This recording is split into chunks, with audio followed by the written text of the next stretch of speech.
Lesson number 9 environmental management. या लेसनमध्ये आपण पुढचा जो व्हिडिओ आहे त्याच्यामध्ये आपण त्याचे मॅथमॅटिकल म्हणजे मागे आत्तापर्यंत आपण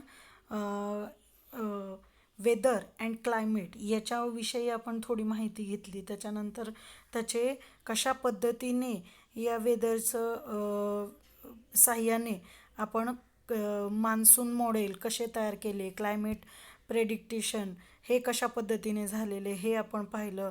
त्याच्यानंतर आपल्या भारतामध्ये इंडियन मॉर्टॉलॉजिकल डिपार्टमेंट हे कधी सुरुवात झाली आणि त्याची काय हिस्ट्री आहे ती आपण आत्तापर्यंतच्या व्हिडिओमध्ये पाहिलेली होती. आता आपला पुढचा जो भाग आहे हा mathematical model. Forecasts are made with the help of mathematical models which take into account estimates of current weather related events, ongoing physical interaction between them. Data about current climatic parameters is mathematically analyzed with the help of the परम सुपरकम्प्युटर्स. लक्षात घ्या, हे mathematical model हे बनवलं जातं. आता लक्षात घ्या, हे जे फॉरकास्टिंग केलं जातं, डेली सांगितलं जातं की कुठल्या भागात किती टेम्परेचर आहे, पाऊस आता सध्या पावसाचं वातावरण आहे तर महाराष्ट्रामध्ये वेगवेगळ्या ठिकाणी कशा पद्धतीने पाऊस होतो आहे, भारतामध्ये कुठे कसा पावसाचं प्रमाण आहे हे सांगितलं जातं.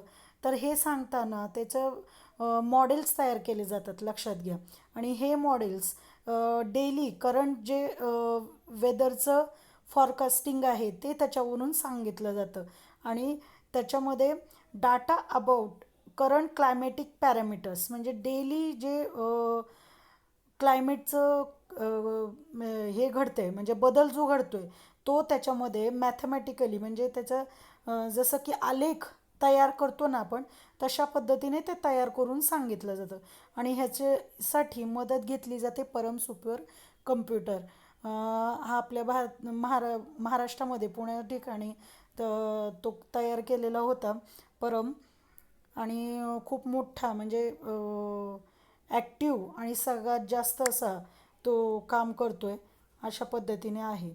Upon daily geographic events are developed by super computer technology. या टेक्नॉलॉजीच्या साह्यानं सुपर कम्प्युटरच्या साह्यानं वेगवेगळ्या प्रकारचे मॉडेल्स हे डेली तयार केले जातात जॉग्राफिकल भौगोलिकरित्या आणि ते बनवून ते त्याच्या साह्यानं फॉरकास्टिंग केलं जातं. Holistic model. In this model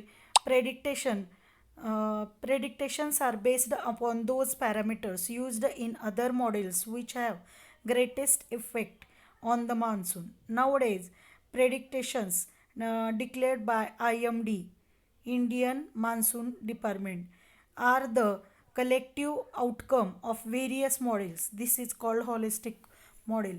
आता आपण मॅथमॅटिकल मॉडेल डायनॅमिक हा आत्ता भाग बघितला. आता हा कसं आहे हॉलिस्टिक म्हणजे काय तर त्याच्यामध्ये जे मॉडेल तयार केले जातात त्याचे मान्सून म्हणजे आत्ताच सांगितल्याप्रमाणे पावसाचं वातावरण कसं आहे, कोणत्या भागामध्ये कशा पद्धतीने पाऊस पडणार आहे किंवा झालेलं आहे त्याचं मॉडेल तयार केलं जातं. कलेक्टिव्ह आउटकम म्हणजे पूर्णपणे एकत्ररित्या घेतलं जातं आणि हा पूर्णपणे इंडियन मान्सून डिपार्टमेंट म्हणजे पूर्ण हवामानशास्त्र भारतीय हवामानशास्त्र हे बनवतं त्याच्यात आणि म्हणून त्याला होलिस्टिक मॉडेल असं म्हटलेलं आहे. स्टॅटिकल model. In this model, current climatic observation in a region are compared with earlier parameters such as ocean temperature, atmospheric pressure, and the nature of the monsoon rainfall of several years. लक्षात घ्या, जे आत्ता सध्या climatic जे म्हणजे आत्ता सध्या जे चालू आहे त्याचं हवामानाचं निरीक्षण करून त्याचं कंपॅरिझन त्याची तुलना मागच्या किंवा काही पूर्वीच्या गोष्टींशी म्हणजेच क्लायमॅटिक ऑब्झर्वेशन त्यांच्याच त्या काळी असलेल्या हवामानाच्या बदलाशी त्याचं तुलना केली जाते. जसं की समुद्रकिनाऱ्यावर असलेलं तापमान आहे, वातावरणीय दाब आहे किंवा पावसाचं होणारं कमी जास्त प्रमाण हे पूर्ण काही वर्षांचा ऑब्झर्वेशन त्याच्यामध्ये घेतलं जातं आणि त्याचं कंपॅरिझन केलं जातं, म्हणजे तुलना केली जाते. This data is comparatively analysed statical models and predictions are made about the monsoon in the present conditions. लक्षात घ्या, ह्याचा जो डाटा तयार केला जातो आणि हा डाटा पूर्णपणे स्टॅटिकल मॉडेलच्या रूपात आणि तुलनात्मक रूपात केला जातो. म्हणजे आत्ताची काय कंडिशन आहे आणि काही वर्षापूर्वी किंवा काही महिन्यांपूर्वी कशी कंडिशन होती ह्याचं कंपॅरिझन त्याच्यामध्ये केलं जातं. Presently new models are being developed by at the IITM, म्हणजे या ठिकाणी टेक्नॉलॉजीचं जे मान्सून डिपार्टमेंट आहे तिथे हे नवीन नवीन प्रकारचे मॉडेल्स तयार केले जातात. Work is in process at 2 levels, namely designing new models and developing new technology. महत्त्वाचं की नवीन मॉडेल पण तयार करत आहेत, त्याचबरोबर नवीन तंत्रज्ञानाचा सुद्धा शोध घेत आहेत.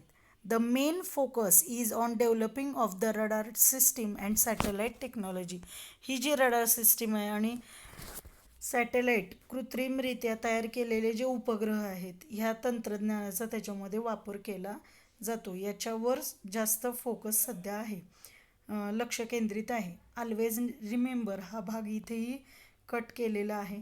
नेक्स्ट पार्ट आहे सॉलिड वेस्ट मॅनेजमेंट. घन कचऱ्याचं व्यवस्थापन कशा प्रकारे केलं जातं किंवा करणं गरजेचं आहे हे फार महत्त्वाचं असं